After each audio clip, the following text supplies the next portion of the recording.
할렐루야. 하나님의 크신 사랑이 이 새벽에 우리 가운데 가득한 줄 믿습니다. 오늘 우리는 갈라디아서 2장 10절 본문을 통하여 구원의 은혜라는 제목으로 하나님의 말씀을 함께 나누도록 하겠습니다. 본문 10절을 보면 다만 우리에게 가난한 자들을 기억하도록 부탁하였으니 이것은 나도 본래부터 힘써 행하여 왔노라. 누군가에게 부탁하는 내용으로 본문은 구성되어 있습니다. 그렇다면 누가 부탁하는 걸까요? 예루살렘 교회의 기둥 같은 지도자들이 무할례자의 사도인 사도 바울에게 부탁한 내용입니다. 부탁한 내용은 무엇입니까? 가난한 자들을 기억해달라라는 부탁입니다. 그렇다면 여기에서 가난한 자들은 누구를 의미할까요? 1차적으로 예루살렘 교회의 가난한 성도들을 의미하고 있습니다. 일반적으로 예루살렘의 경제적인 사정은 그리스와 소아시아의 헬라 도시들의 경제 사정보다 형편없이 낙후되어 있었습니다. 그런데 무엇 때문에 예루살렘 성도들이 가난했는지는 명확하게는 알 수 없습니다. 아마도 로마의 4대 황제 글라디오디오가 기독교를 심하게 박해하였을 때 경제 활동을 제재한 것이 아닌가라고 추측하고 있습니다. 그래서 매우 어려운 경제적인 빈곤을 경험하게 되었다라고 보여지고 있습니다. 바울은 예루살렘 교회의 지도자들이 부탁하기도 전에 이 사실을 알고 있었습니다. 그래서 10절 하반절에 보면 이것은 나도 본래부터 힘써 행하여 왔노라 라고 하였습니다. 그렇습니다. 바울은 오래전부터 스스로 예루살렘 교회를 돕기 위하여 구제 사역을 진행하였던 것입니다. 고린도후서 9장 5절을 보면요. 그러므로 내가 이 형제들로 먼저 너에게 가서 너희가 전에 약속한 연보를 미리 준비하게 하도록 권면하는 것이 필요한 줄 생각하노니 이렇게 준비하여야 참 연보답고 억지가 아니니라. 오늘 여러분들께서 집에 가셔서 고린도서 8장과 9장을 꼭 읽어보십시오. 바울이 얼마나 헌신적으로 예루살렘 교회를 위하여 구제 사역을 펼쳤는가를 알 수 있습니다. 글라우디오 황제의 다스림은 경제적인 활동이 매우 어려운 지경에 설상가상 기근이 그 땅에 찾아왔으니 예루살렘 교회의 성도들의 삶은 이루 말할 수 없을 정도의 빈곤했던 것입니다. 바울은 예루살렘 교회를 돕기 위하여 자발적으로 구제 사역을 진행하였습니다. 이후에도 바울은 몇 번에 걸쳐 예루살렘 교회 구제 사역을 진행한 것을 성경에 기록됨을 통하여 알 수 있습니다. 여기에서 우리는 바울이 사람을 기쁘게 하기 위한 사역자가 아니라 하나님을 기쁘시게 하기 위한 사역자라는 것을 알게 됩니다. 바울의 태도를 본받자라고 말하는 것이 아닙니다. 바울의 사도됨은 사람에게서 난 것이 아니라 또한 사람으로 말미암은 것도 아니요 오직 예수 그리스도와 그를 죽은 자 가운데서 살리신 하나님 아버지의 은혜로 말미암아 된 것임을 다시금 알게 되는 것입니다. 그래서 바울은 철저하게 사람 중심의 사역을 한 것이 아니라 하나님을 기쁘시게 하는 사역을 진행한 것입니다. 물론 구제 사역은 사람에게 귀한 값진 헌금을 드리는 것은 맞습니다. 그러나 이것이 직접적으로 사람을 기쁘게 하기 위한 것이 아니라 하나님을 기쁘시게 하기 위한 사역의 일환으로서 구제 사역을 진행한 것입니다. 이방 교회들, 특별히 헬라 교회들이 먹고 마시는 것이 넘쳐서 이처럼 구제 사역을 한 것은 아닙니다. 여러분, 바울만 이 사역을 한 것일까요? 그렇지는 않습니다. 이방 교회, 헬라 교회 성도들도 동참하였기 때문에 이 구제 사역이 온전히 진행될 수 있는 것입니다. 물론 예루살렘 교회는 로마 정부의 박해로 인하여 경제 활동에 커다란 제약이 있었던 건 사실입니다. 그래서 험난한 빈곤을 경험한 것입니다. 그에 반면 헬라 교회, 이방 교회들은요, 자유로운 경제 체제 가운데 거하였기 때문에 상대적으로 예루살렘 교회보다는 형편이 넉넉했던 것입니다. 하지만 여러분, 바울의 권고를 이방 교회에서 다 순순히 받아들일 이유는 없었을 것입니다. 그들은 거부할 권리도 있었습니다. 생각해 보십시오.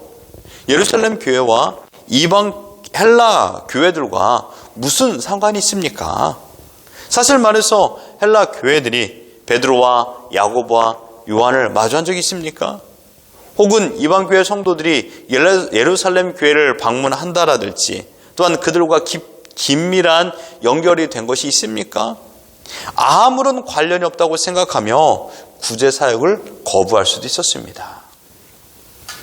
그러나 이방 교회 이름도 알 수 없는 성도들은 하나님의 선하신 뜻을 따라 구제 사역에 온 힘을 쏟아 부었습니다. 왜 이들이 이런 구제 사역을 펼쳤을까요? 이것이 중심 주제입니다. 그것은 여러분, 하나님께서 베풀어 주신 구원의 은혜에 너무나도 감사하여 감사의 헌물을 드린 것입니다. 이방교회 성도들은 하나님과 아무런 상관없는 자들의 삶을 살았던 자들이었습니다. 즉 세상의 신을 쫓아 자신의 허물과 죄로 영원한 심판을 받아 지옥불의 영벌에 처할 존재들이었습니다. 그들이 얼마나 치명적인 죄를 범했는지 예수님을 믿기 전에는 몰랐습니다. 일반적인 삶이 다 그랬기 때문이죠. 어쩌면 그들이 더 악하고 추악한 죄를 범하였는지도 모릅니다. 죄의 선두주자였는지도 모릅니다. 헬라 철학을 고수하였고요. 자신들도 또한 자녀들도 철학자의 길을 걷게 하였고 헬라 문화 속의 향락을 즐기며 오늘의 행복은 내일의 소망이다 라고 생각하면서 모든 날들을 자신들의 즐거움, 향락에 도취되어 삶을 살았던 자들이었습니다. 그러니 죄를 먹고 죄를 마시고 죄와 함께 잠을 자며 죄 속에 365일을 보냈던 자들이었습니다. 하지만 바울을 통하여 하나님의 위대하신 구원의 역사를 깨닫게 되었습니다. 하나님께서 보내신 복음, 즉 예수 그리스도가 이 땅의 진정한 행복이라는 것을 깨닫게 되었고 자신들의 만 가지 죄를 하나하나 회개하며 더러운 옷을 벗게 되었습니다. 바울이 고백했던 것처럼 죄인 중에 괴수가 바로 자신이라는 것을 깨닫게 되었고 더욱 하나님께 회개의 눈물, 감사의 눈물을 흘리게 되었던 것입니다. 이들은 지금 하나님의 놀라운 사랑으로 말미암아 회심의 은혜를 경험하게 된 것입니다. 고아처럼 살아왔던 시간을 청산하고 이제는 하나님의 양자가 된 것입니다. 그러므로 이후로부터는 세상을 따라 살아가는 인생이 아니라 하나님의 말씀을 따라 더욱 주님을 닮아가는 인생으로 성화되어 가고 있었습니다. 이때 하나님의 은혜가 충만한 이때 그들의 귀에 들려온 소식이 무엇이었습니까? 같은 믿음의 동역자인 예루살렘 교회가 빈곤에 허덕이고 있다라는 것이었습니다. 이들은 너나 할 것 없이 누구나 먼저 자발적으로 구제 사역을 진행했던 것입니다. 마치 구약시대 성막을 건축하려 할 적에 이스라엘 백성에게 하나님께서 헌물하라고 명하였는데 하나님의 은혜에 너무나도 감사하여 헌물을 가져오고 또 가져와서 성막 제작에 방해가 될 정도로 많이 가져온 경우가 있습니다. 이 시기가 이스라엘 백성이 하나님을 향하여 가장 잘 섬기는 믿음의 때가 아니었는가 저는 생각합니다. 그래서 모세는 이스라엘 모든 백성들에게 명합니다. 이제 그만 가져오시오. 아마도 이방교회 성도들도 자신들이 하나님께 받은 구원의 은혜가 너무나도 커서 바울이 그만 가져오시오라고 말했는지도 모릅니다. 이들은 자발적으로 헌신하여 이런 헌물을 드린 이유는 단 한 가지입니다. 하나님께서 베풀어 주신 구원의 은혜가 너무나도 크고 위대했기 때문입니다. 사랑하는 성도 여러분, 우리가 바로 이러한 구원의 은혜를 받은 자들입니다. 우리는 죄인 중에 괴수로 살아왔던 자들입니다. 하나님께서 우리를 선택하여 주지 않았다라면 하나님께서 우리의 모든 죄악을 용서해 주지 않았다라면 우린 지금도 옛된 과거의 모습, 육신의 정욕, 안목의 정욕, 이생의 자랑 속에서 살고 있었는지도 모릅니다. 죄를 먹고 죄를 마시고 죄와 함께 잠을 자는 심각한 죄악 속에 살고 있었을 것입니다. 하지만 예수 그리스도께서 우리를 죄악의 깊은 수렁에서 건져 주셨기 때문에 이것이 바로 구원 아닙니까? 죄악의 깊은 수렁에서 건져내다. 이것이 구원입니다. 이 구원의 은혜를 베풀어 주셔서 우리가 지금 이 자리에서 감사로 하나님께 예배를 드리고 있는 것입니다. 사랑하는 성도 여러분, 이 은혜를 어찌다 갚을 수 있겠습니까? 오늘 하루 우리의 삶에 나의 나된 것은 주님의 은혜인 것을 고백하십시오. 찬송가 143장 웬 말인가 날리어라는 곡의 5절 가사를 보면요, 울어도 눈물로써 못 갚을 줄 알아 몸밖에 드릴 것 없어 이 몸 바칩니다 라는 고백이 있습니다. 오늘 집에 가셔서 꼭 이 찬양을 계속적으로 불러보시기를 바랍니다.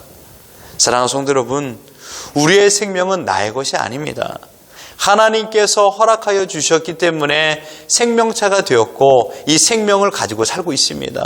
이 또한 하나님께서 생명을 허락하여 주셨지만 죄악 속에 거하여 살아가는 인생이 아니라 구원받은 하나님의 백성으로 하나님의 자녀로서 오늘을 살게 된 것입니다. 그렇기 때문에 이 생명의 주체자는 내가 아니라 하나님이십니다. 이 하나님을 기쁘시게 해드리는 것이 우리의 사명인 줄 믿습니다.